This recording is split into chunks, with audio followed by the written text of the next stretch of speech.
ааллакаатитсинерпут хунингатиллатсиарерлугу утеққиппугут мааннаккуллу нууми киситсисит qinерсинерми киситсиси инернери писималерпугут.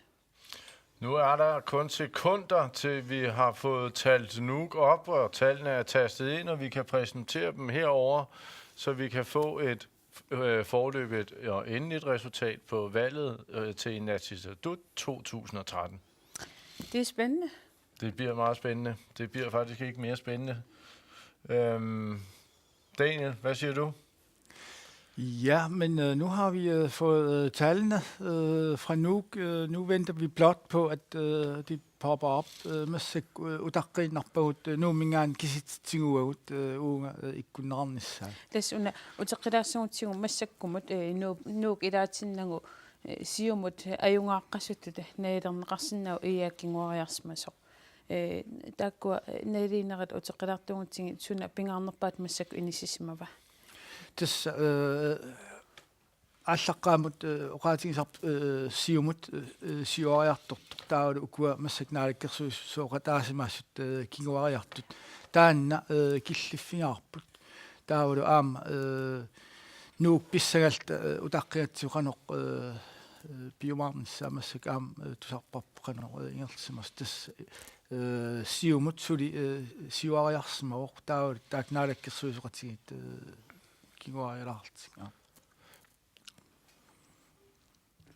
Så er tallene på vej. Jeg kan også sige, at partiformændene for alle partier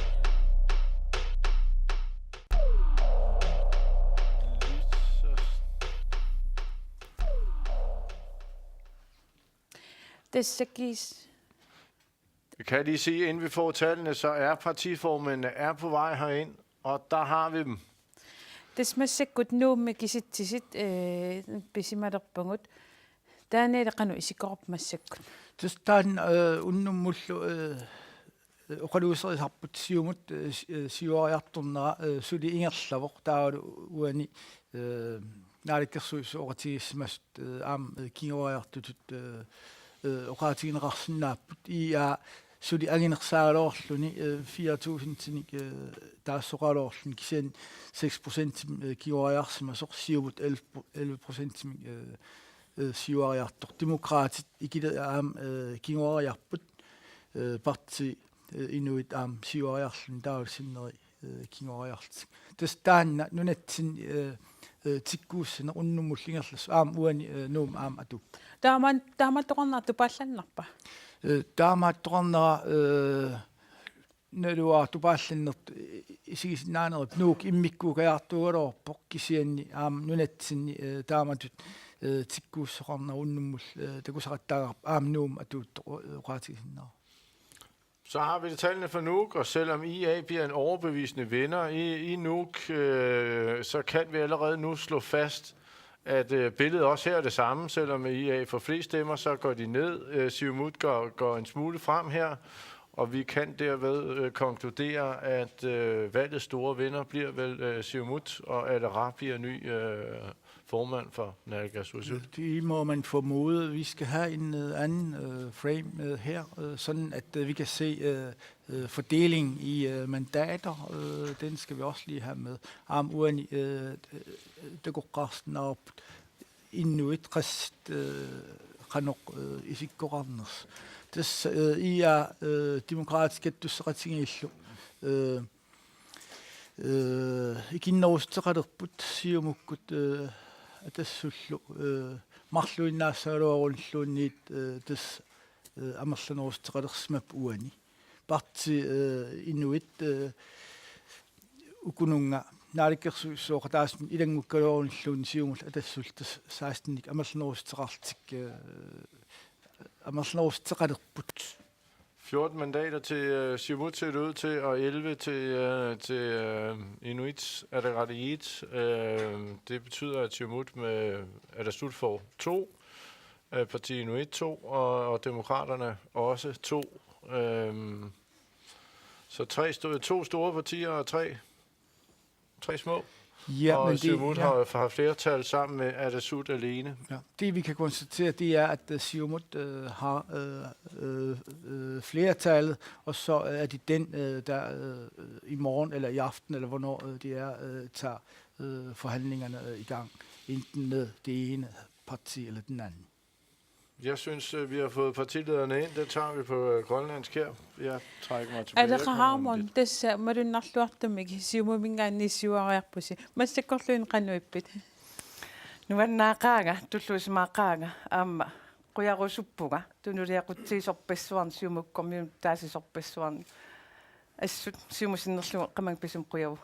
Tässä ei maappo naadakkarsuisut siulitaasungerma arnani siullersaaltit ilimanaatiqarluinnarpo kikkut oqoloqatingeqqaassuing tassani Siumusuilersuisuuneri oqaluteqqaassuakka aama taakkunani piarersaatingisavu ullun akkersuun ingerlariarpissuun oqaloqatingissutingissu aqunga ataatsinu taassamalu kigorna tusangassuortun katersortittissuun aqungu pingassunut taamaallun ataatsimorlun taaktimusinnaani assagatsi Kubik viiklaistas inue taqatinginningaanniigi hikinguariarnersin tamakkerlungu isik tasan takusinnaarput aama nuum taamaappo massakkut taamanna inissinnersi qanoq qisuariarfangaju Tasoonim siullermoqqaatigiassuna quyamasuppugut qinarsin massaknaammassisoq peqataaффигинеqarluormat aammalu taaguunneqarnerput annertummasuli kisianaam pilluaqqorusuppakka siuariartut partiit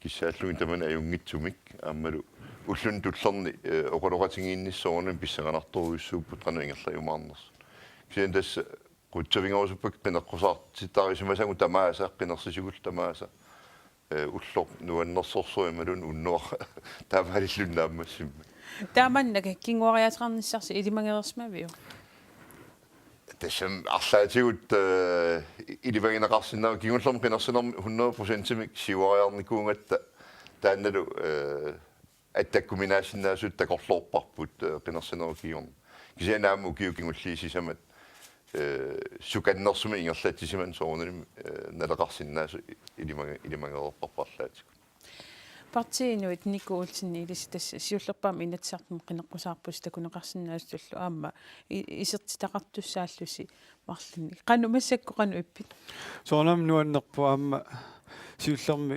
qinersissimassoq passuit quyanaaruissuaq naak suli qaammatimarluungittulluunni partiitut piungaluarluta isumaarpungaam qineqqusaaqatikkalu aam angusaqarluarsimanerp tassuuna ersertoq minnerungittumik oqaariartuutigut tassa inuiaat kalaallit pigaartinneqarlutik ineriartornerm peqataatinneqarnissaat aammalu oqaattitigut nukittunerulernissarput piumasarineqartaanaam ersersinneqarpu taannaam soornam nuannaarutissaavoq uut qineqqusaarsamagugut toqqorternata kisianaamma asissuinata soornami taamat oqartariaqarpu kisianni nukittuneruyuumalluta siunissarput pillugu pittaanerpaami aam aqqutissiusserusukkat kalaaleqatitsin taanna nuannaarutissaau minnerpaami Jens B. Frederiksen, demokraatit, tas kinguariartut nunarpa tamakkerlu takusinnaarput aama taamaappornuummi sunaana iluatsingikkissiuani Tässä immaataan allat nalirtussaava uaam siullermoqaatigissuа una assoosuq uitin qinersisimasun qujarusuttunga soornam nuannerpoq taannartaa nassuiakkiminaappoq kisiasoornam allatorneqim uau ataqqisaareqarparput qinersisartut naliliineri tas imaangila demokraatinut taanna una qinersinnermanna ajorsernerusa soornami ajorsanneruaq soornam aam nuanniippoq sisamaningaanniit oqanaan affaannangorluni kisiaamoqaatigisaareqarparput uaut demokraatitut akisussaaffiit imma annertunerpaa ilai tigummisimagipput taulu aam naluneqangittutut aam assiigittorpassuit tikkuarneqajuaannarnikuullutik ukiisisam ingerlaneran taanna pikkunarsimaqaa kisia oqarnittut ataqqivarput qinersisartu атассутиапсиутиттаасуака Petersen аамилламassa такусинаас таама кингмариаққауси илиссинут аама таанна уна қинерсинеқ арлаатсигут аёрсарнерти таанеқарсинаа Уа исмарпун аёрсарнертаан таасиннаанатсу тас сули партипингуат аннерсаагут таулаама ималуунит партипингуат аннерсангорпут таулаама инитсартунеэртаатаумарлут тааккуа qulakkiaqaanarluit алеқармун тасса туллингуппоқ исмақатингиниарнис аллаллу киксиуллиуллуа quluqatiнгису тас мааннак пингааннерпаажунгула киксиуллуусинерс сиум исмақарпоқ пингаартиттуаннериппут сулеқатингиниссиннаанам аммасуааннарпут таан периусеқ аттаттуарпарп аллангуутеқарникуунгила таамааттум сулеқатингинниккумаллутик налунаарникуусимассооринам тааксаллиуссаппут аама исмақарпу атаатиморфингисиннаасавут мааннак пиффиссами qaninnерми мисиссоққиссаарнеқассаппут таавалу аама сиуннерфиссанут наапериутеқарсинаан аама қану исиккоқассанерс аама таан соорналим аалиангисууссо қақу нутаарсиасеқаққиннссаа илиссиннингаани наатторсуутигисиннаа тас ақан увалук пингасун тусангассортн катерсортитиссуун тикиллуақусаавис оқаатингилаасуа исигиннартуни каттусеқатингиппартиата сиулиттаасуа Anton Frederiksen тамаанга таккуссиннаангаммат så tager du. Så får du også lige et par ord for de dansksprogede. Velkommen til partilederne, og først og fremmest så velkommen og tillykke til dig, Aleqa Hammond, i løb med sejren i dag. Hvordan har du det? Jeg har det fantastisk. Jeg har det rigtig godt, og jeg er en stolt partiformand, og gerne vil takke alle vælgerne for at stå bag Siumut og Siumuts mærkesager for den næstkommende periode i Landstinget. Hvad tænker du sådan? Det har været en lang aften, en lang nat, det har været en lang valgkamp. Er det ikke en rigtig dejlig fornemmelse? Det er en rigtig dejlig og befriende og en lykkelig følelse. Og så synes jeg også, at jeg var ikke engang klar over, at det var så sent, fordi når man hygger sig, så flyver tiden afsted. Den følelse, den har jeg, og jeg takker alle dem, som har stemt på os. Lige så godt som hun må have det, lige så svært må det jo også være for dig, Kuupik V. Kleist, at se vælgerne på et eller andet niveau ikke give dig cadeau for det, du selv synes, du har lavet de sidste 4 år. Nå, men altså, man skal jo have dybeste respekt for vælgernes dom. Det kan man ikke begynde at stå og klage over. Men altså, jeg vil gerne benytte lejligheden til at sige mange tak til alle dem, der har deltaget, kandidaterne og vælgerne osv., og også benytte lejligheden til at sige tillykke med sejren og fremgangen til dem, der har fået fremgang. Det synes jeg, at man skal have respekt for, og sådan ligger landet. Og så må vi jo så se de kommende dage, hvad de bringer med sig. Flere af de eksperter, som vi har snakket med, siger, at det er meget af en losing til jeres sidste 4 år. At det i virkeligheden primært er der, den ligger. Hvad siger du til det? Jamen, det synes jeg, det lyder helt rigtigt. Altså, taget i betragtning 2 ting, vil jeg sige, at en fremgang på 100% ved sidste valg, det kan være lidt svært i længden at holde fast ved det. Og så må det jo indrømmes, at vi har ført en ret stram politik de sidste 4 år. En nødvendig politik, men stram politik. Atassut går også lidt tilbage. Nu har vi ikke lige tallene fremme, men så vidt jeg husker, der er heller ikke den store belønning, men I er dog inde med 2 mandater, så tillykke med dem i hvert fald. Hvordan har du det i dag? Ja, det er fint, for vi har 2 forvejen. Godt nok i 2009 har vi 3, men der er en, der hopper af i utid. Men jeg vil også benytte lejligheden til at lykønske Siumut, som har vundet meget. Og så vil jeg også selvfølgelig benytte vores vælgere i kysten. Det er noget, jeg ikke er. Er du lidt skuffet? Nej, det er jeg ikke. Vi er mange nye i partiet, som er kommet frem, specielt unge, og dem er jeg meget stolt over, at de har opnået gode resultater. Jeg ved ikke, Parti Inuit, tillykke til jer. Tak. I vil også sådan i virkeligheden de store sejre her. Jeg skal lige sige, at jeg synes, at det er vigtigt at respektere vores vælgere, at vi fastholder vores sprogpolitik, så derfor jeg udtaler mig ikke på dansk her nu. Det er fint. Tillykke endnu. Ja, tak. Tak, fordi du var der. Jens B. Frederiksen, I har også fået en lille, nu losing har stukket mig i hovedet hele aftenen, men en lille losing af vælgerne. Hvad siger du til resultatet? Man må sige, den er lidt halvstor, den losing. Vi blev halveret Men jeg vil da sige, at vi takker også de vælgere, som har stemt på os. Dem, der har stået bag os, og det er vi rigtig glade for. Og vi kan jo ligesom bare konstatere, at det er det, der er sket, og vi har selvfølgelig respekt for, at vælgerne i Grønland har talt, som de har. Jeg vil så også sige, at vi har jo siddet på nogle tunge poster i Naalakkersuisut, og nok specielt mine områder har jo været øretævernes holdeplads. Og det har ikke været helt nemt altid. Men jeg tror, at mange af de ting, det også skyldes det. Men vi har selvfølgelig fuldstændig respekt for, hvad vælgerne her de har gjort. Og så lige her til sidst, Harmon, kan du allerede nu løfte sløret for det, som vi har set herovre, så har I jo et flertal alene med jeres gamle partner i Atassut. Er det den løsning, du tror, du går efter, eller kunne du finde en anden løsning op af hatten? Nej, nu skal vi lige sove på det, og så skal vi også lige se på, hvilke samarbejdsmuligheder vi eventuelt kunne have med de forskellige partier.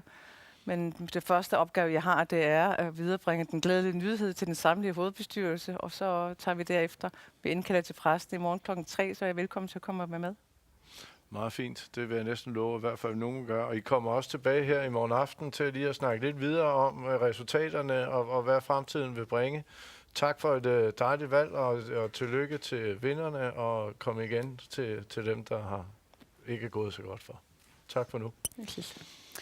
партисиулиттаасуэқуан таккуссинааси оqaатигинерсинаавара исигнаартун уннумут ааллака уннуммут ааллакаатитсинерпа тамаан киллеқассаммат ақангулу партисиуттуи арфинерпингасуқеққа уннуккут нунаақут арфинерпингасуқеққа маани. Vi har jo Anton ind.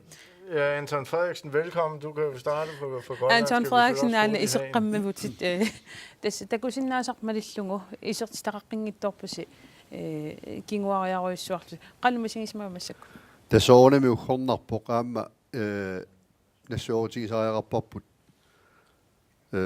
писиннаасарпут нааммагинартумик писимангиларпут тасса ерсаиннерпаагуин тассаавоқ аалисартуну пиниартунуллунгасут тааккуа ерсариссоруйссуарм кингуариаатигивагут таанна нассуорутигисариақарпу аам сиуллерми кисиан сиумуккут партиилуинуит пиллуақорусуппагут тасса ангусариссаарлуарниссин пиллуаатси аамнериуппунга киссаатингалугулу инуиақатигииннут аюнгиннерпаами суллиссуарумартуси Anton Frederiksen писуссартуллеқ илину сунатуллингуппа тассоонами политиккиккут малиннаанер таанна ингерлатиссуар таама пуюиннассангиларсоонами сулиагуассиингитту нагиллугит малиннаассуу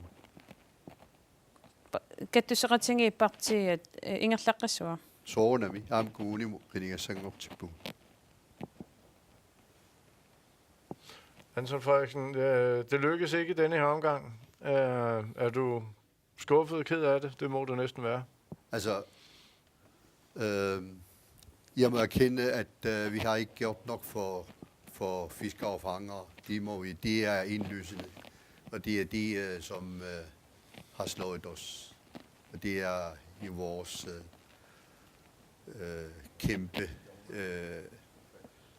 mærkesager gennem mange år. Og det har vi desværre svigtet.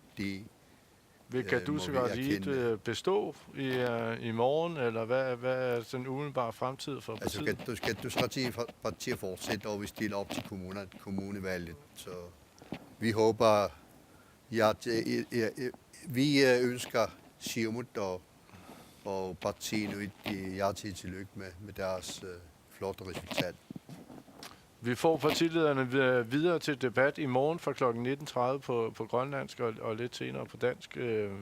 Tak fordi I kiggede med, og det endelige resultat kommer på skærmen lige om lidt. тасоqatiginnassua partisiuttui aqagunaunaqut arfanerpingisqeqqim kalaatsu apeqqarassarfigissaatsigit массаккуллу киситсисит кингуллиит наатинната такусассагут энгиннангуартаккутилииппут ааюккуа